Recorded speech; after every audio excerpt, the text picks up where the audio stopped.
Olá, eu sou a Luca, locutora da Rádio Rock e também estudante de psicologia. Esse é o Cada Caso um Caos, né? É um quadro que fala das dificuldades, né? E também dos méritos dos artistas, com um olhar mais direcionado ali para o psicológico, com comentários do professor psicanalista Mário Sérgio Picorelli. A produção e edição é do Rafa Silveira e toda a equipe da Bunker Produções, segue eles lá. A gente já falou de tudo que é estilo de artista, né? Que já teve Princesa Diana, passamos ali pelo Ed Vedder do Pearl Jam, Zac de la Rocha do Rage Against the Machine, o ator, o The Rock, e hoje a gente vai pro pop do pop. Hoje, no Cada Caso um Caos, vamos falar do rei do pop, né? Do cara mais bem mal falado da música, uma das figuras mais conhecidas do mundo. Michael Jackson.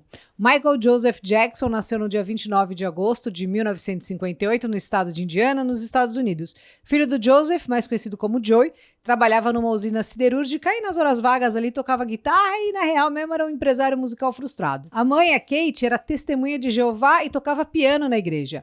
O Michael foi o 7º de 9 filhos. Passou muito perrengue na infância, né? A infância dele foi emocionalmente difícil e também financeiramente complicada. Como diria o mestre Mano Brown, miséria traz tristeza e vice-versa. Na casa dele, pra você ter uma ideia, tinham 10 pessoas ali, 10, 11 pessoas para 2 quartos. Quando o Michael tinha 5 aninhos, a mãe ouviu ele cantar e pirou. Na hora ela contou pro marido que pensou que dali podia sair um molho e depois de um tempo juntou uma parte dos irmãos para fazer uma banda. Eles eram conhecidos como os Jackson's Brothers e depois Jackson's Five. Tocavam em bares, exposições, até rolaram assim umas apresentações nos puteiros. Né? Inclusive, numa dessas aí, o Michael foi forçado a transar com uma prosti para perder a virgindade. E esse foi só mais um dos traumas da vida dele. Bom, mas voltando ali pro começo, né? Tinha entre sai de família, irmão, pai, mãe, todo mundo morando ali. Ele tinha só 6 anos e era o que mais chamava atenção na banda. Por trás do sucesso que estava começando ali a rolar, tinha uma história de terror, cara. O pai do Michael Jackson era conhecido como um dos piores pais do show business. Era perito em tortura física e psicológica. Pra você ter uma noção, ele obrigava os filhos a saírem da cama às 4 da manhã e fazia eles ensaiarem 8 horas por dia. Quem errasse ali, sei lá, qualquer coisinha, tomava um porradão, apanhava assim sem dó mesmo, inclusive de cinta. Alguns dos irmãos já falaram que o único sentimento que eles tinham do pai era ódio. Em uma das várias entrevistas, né, o Michael Jackson disse que o pai partia pra cima deles assim toda vez.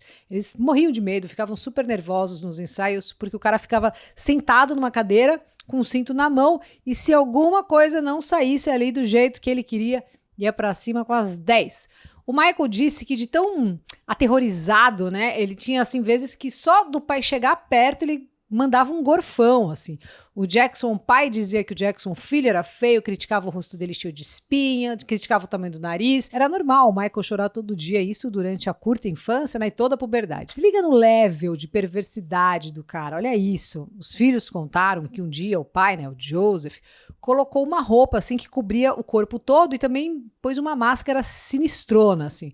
E ele entrou pela janela do quarto das crianças, né, e fingiu que era um sequestro. E claro, aproveitou ali para muita agressão física. Depois de tacar o terror nos filhos, bater, ele tirou a máscara e disse que tinha sido uma lição, para que eles jamais deixassem de novo a janela aberta antes de dormir. O Michael comentou que teve vários pesadelos também por causa desse dia. O cara fazia os filhos assim ensaiarem tanto que até hoje tem marcas de sapato no chão da casa ali onde eles moravam. Assim, numa entrevista para a CNN em 2013, o Joseph respondeu sobre a sua tirania, dizendo que ficava feliz por ter sido durão porque conseguiu criar crianças que todos amaram ao redor do mundo. Bom, voltando para o Michael. Aqui eu vou fazer um mega resumo, né, da parte musical, mesmo porque se você quiser saber mais detalhes aí sobre essa parte, tá facinho de se encontrar aqui no YouTube. A gente vai focar mais mesmo na parte psicológica, mas vamos lá, resumão, hein? Ainda nos Five, o Michael lançou no paralelo compactos ali, né, dele, foi super bem. No final dos anos 70, saiu fora do grupo e aí foi de vez pra carreira solo, né, de cara com aquele disco Off the Wall, vendeu cerca de 7 milhões de cópias. Em 82 lançou o absurdo Thriller, que foi um sucesso mundial, chegando a ser o álbum mais vendido da história da música. O Michael elevou, né, o nível dos vídeos na época da MTV, era o principal canal de música, né, e ele apavorou nas produções. Billie Jean, Beat It e Thriller, né, foram considerados aí os melhores clipes de todos os tempos. Em 87, já quase dono do mundo, ele lançou Bad, que vendeu mais de 25 milhões de cópias. Na mesma pegada de Thriller, ele deu uma pota prioridade ali, né, pro vídeo, e foi desse álbum que saiu Smooth Criminal e também Man in the Mirror. Adendo, no Smooth Criminal, lembra? Que tanto no vídeo quanto nos shows, ele e os bailarinos faziam aquele passinho, né, que fica inclinado ali 45 graus em direção ao chão. Então, eles usavam um calçado especial. A sola tinha uma entradinha que encaixava ali nos ganchinhos no palco, tipo carrinho de esteira de supermercado, sabe? Que não derrapa. Então, é isso aí. Em 91 teve o Dangerous, né, que vendeu menos do que estava sendo esperado, mas mesmo assim foi bonito. Sucesso maior foi com o vídeo, né, de Black or White, protagonizado ali pelo Macaulay Culkin, que não é o Slash, inclusive, tocando, como muita gente acha. Na real, o Slash, ele toca na abertura do vídeo, né, que é a música, ele tá tocando ali a música Giving to Me, na abertura do Black or White. Mas no Black or White, o Slash não tocou guitarra, inclusive ele disse que esse som é muito fácil, ele jamais tocaria isso. Muito simples. Bom, depois o Michael lançou o seu álbum que fez mais sucesso por causa do clipe de They Don't Care About Us, né? Fez mais sucesso por causa desse vídeo, né? Que foi produzido pelo Spike Lee e filmado em Salvador, no Pelourinho. Inclusive tem participação do Olodum. Foi por causa dessa música que fez sucesso. Em 2001 começou o downhill de vendas, né? O Invincible foi meia boca, né? E depois ele fez um bate-carteira, lançou um álbum de aniversário para celebrar os 25 anos do Thriller, enfim. Em 2009, ele montou o mega show da tour This Is It. Ia ser tipo uma série de 50 shows, mas não deu tempo. No dia 25 de junho de 2009, o Michael Jackson morreu vítima de intoxicação por propofol e benzodiazepina. O médico particular, o Conrad Murray, disse que encontrou o Jackson inconsciente no quarto, estava lá já com um pulso fraco, tentou reanimar, mas não rolou. Na véspera do aniversário, né, de 51 anos, saiu a informação de que a morte dele tinha sido um homicídio por conta aí das altas doses dos remédios. Em 2011, o médico foi condenado por homicídio culposo e cumpriu pena de 2 anos de prisão. Ele passou a vida inteira, né, sendo alvo de vários tipos de boatos, tipo aquele, lembra? Que ele dormia em uma câmara de oxigênio para não ficar velho, né, que ele não tinha mais nariz, tinha um buraco aqui. Enfim, se lembrar de mais algum outro, manda aí nos comentários, porque tem muita história dele, né? Mas problema mesmo veio depois, né, com as acusações gravíssimas ali de pedofilia, né, depois dos anos 80, isso aí foi no começo dos 90, 93. O Michael tinha sido acusado de abusar sexualmente do Jordan Chandler, de 13 anos. Ele negou as acusações e pagou $20 milhões para a família do menino. Tem muita história dizendo que o pai do George Chandler, né, o pai do moleque, era oportunista, sei lá. Eu sei que ele acabou se matando, o pai, né, acabou se matando 5 meses depois da morte do Michael Jackson. Outras alegações nessa pegada foram feitas por outras partes, né? Numa delas, ele foi até o tribunal de pijama, cara, essa cena eu nunca vou esquecer. No fim, o Michael foi considerado inocente. Em 94, o Jackson casou com a Lisa Marie Presley, filha do Elvis, pensa nisso, só o casal. Uma galera também meteu pau, inclusive a imprensa, né, que especulava sobre a conveniência desse casamento, que rolou pouco depois desse monte de treta, né, depois do fim das investigações criminais. Se separaram depois de 2 anos, né, isso em 96. No mesmo ano, ele se casou com a enfermeira e dermatologista Debbie Rowe, com quem eles tiveram ali 2 filhos. O primeiro, o Prince Michael Jackson, nasceu naquele ano mesmo, e no ano seguinte ela deu à luz a Paris Jackson. A enfermeira abriu mão total de todos os direitos maternos, né, e entregou a guarda das crianças pro Jackson, deve ter ganhado uma puta grana, mas foi uma bafafá. Em março de 2019, a Debbie Rowe disse que Prince e Paris não são filhos biológicos do cantor. Numa entrevista pro The Sun, a Debbie falou que os 2 filhos nasceram a partir da doação de esperma de uma terceira pessoa e que ela nunca teve relações com o Jackson. Ele também teve outro filho em 2002, o Prince II, com uma outra mulher que ninguém sabe quem é, assim, ela foi barriga de aluguel e ficou no gelo. Lembra em 2002, quando o Michael pegou o Baby e colocou uma manta na cara dele, colocou o menino do lado de fora da sacada? Lembra? Ficou balançando assim, alto pra caramba. Gente, ele causou. Isso aí também foi outra cena inesquecível. Voltando lá para as acusações de pedofilia. Vira e mexe aparecia algum BOzinho indicando que tinha coisa ali, sabe? Até que, ano passado, 2019, saiu um documentário pela HBO, o Live in Neverland, o doc de 4 horas, né, foca total na história de 2 caras, o Wade Robson e o Jamie Safechuck, que alegam ter sido abusados sexualmente pelo Michael Jackson quando eram crianças, além de examinar também os efeitos dos abusos na família, né, nas famílias das vítimas. Eu assisti, ó, é um negócio tenso, dá um puta sentimento angustiante, né? Eles contam umas histórias assim separadas, as histórias têm um padrão, muita sedução infantil, o afastamento dos pais, né, pro deslumbramento da fama absurda do Michael Jackson e dos relatos que ele dormiu e abusou de crianças ali de 7, 10 anos, enfim, até o começo da adolescência. Surreal. A história fica em cima, né, do relato dos 2 e meio que o mundo já conhecia em parte porque ele foi publicamente acusado outras vezes, não era uma novidade, né?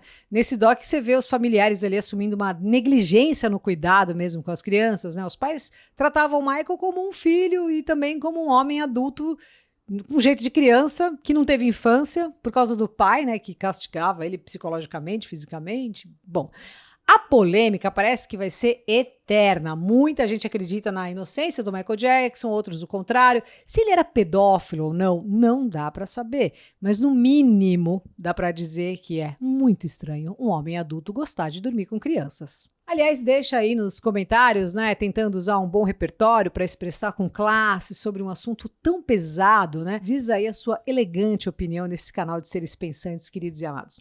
Fato é que o Michael foi uma das principais personalidades que se transformou fisicamente ali aos nossos olhos, né? A gente ia vendo isso acontecer. Nos anos 80 teve aquela história que ele tentou clarear a pele e afinar os traços, né? Principalmente a napa. Eu lembro tanto disso, gente, faz tanto tempo. Porém, o Michael Jackson disse que isso não tinha nada a ver, que na real ele falou que tinha vitiligo. E tinha mesmo.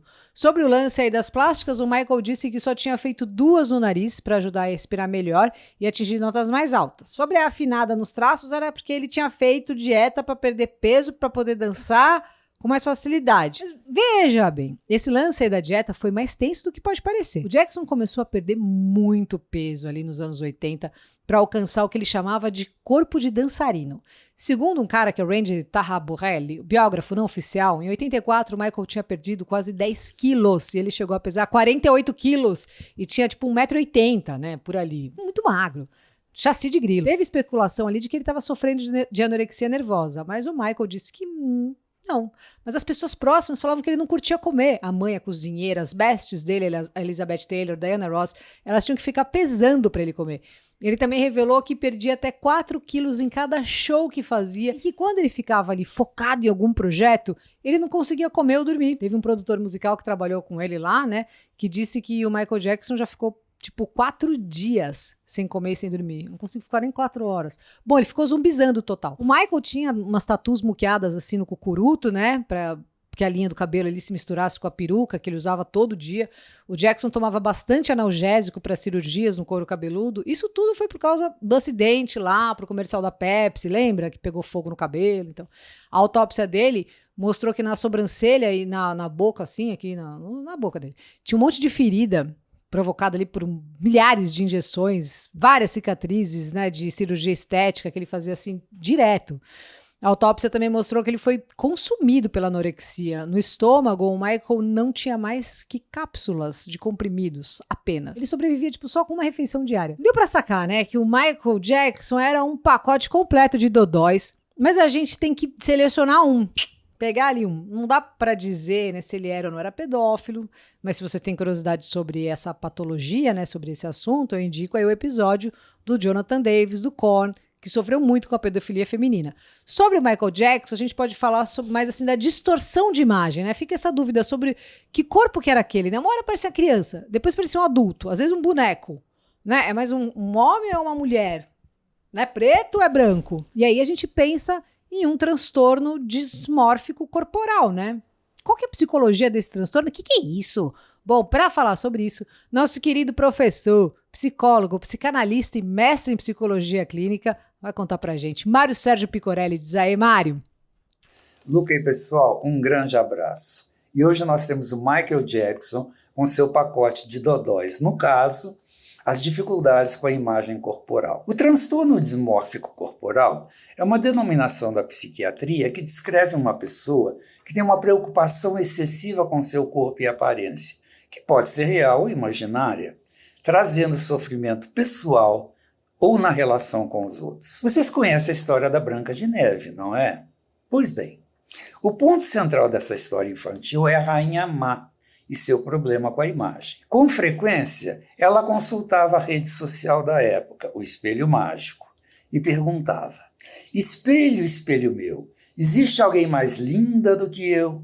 Normalmente ela recebia um like positivo. Até que certo dia, para sua fúria, o espelho disse que não era ela a mulher mais linda, mas sim sua filha, Branca de Neve. Indignada, manda matar a própria filha. Parênteses. No conto original dos irmãos Grimm, a rainha é a verdadeira mãe da Branca de Neve e não a sua madrasta. Outra história da problemática com a imagem se passa no século XVI.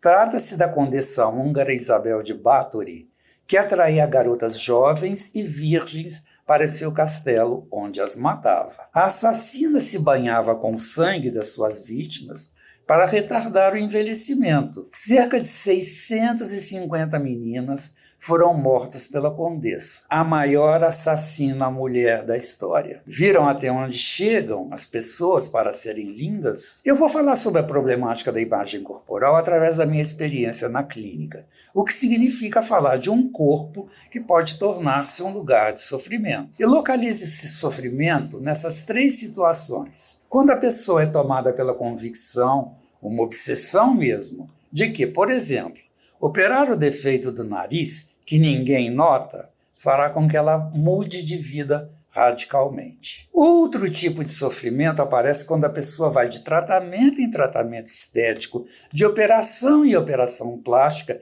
e sua vida é guiada só em torno desse tema. Por fim, quando a pessoa trata o corpo como se fosse uma massa plástica, tiranicamente, mais e mais exercícios físicos, mais ou mais cirurgias plásticas, para que a modelagem corporal se torne a mais perfeita aos seus olhos. Será que Michael Jackson se encaixa nisso? A pergunta que sobra é: para quem tudo isso é feito?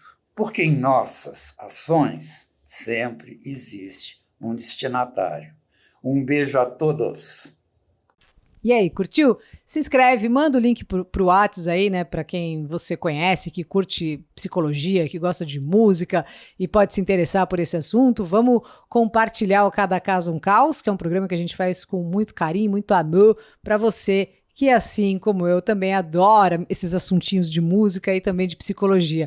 Agradecer novamente ao Mário Sérgio Picorelli, que é um amor que faz aí esse quadro junto comigo com o maior carinho, com maior dedicação e o mais importante, a gente consegue se divertir, mesmo às vezes quando o assunto é mais pesado, outros são mais leves, alguns mais densos, mas no fim é sempre leve e legal. Então queria muito agradecer novamente ao Mário e a toda a galera da Bunker Produções. Valeu, Rafa, pelas fotos tão legais que você sempre escolhe, pela produção total e principalmente a você que assiste aqui o Cada Caso um Caos. Vocês são demais. Valeu, semana que vem tem mais. Me segue no Insta, Luca89FM.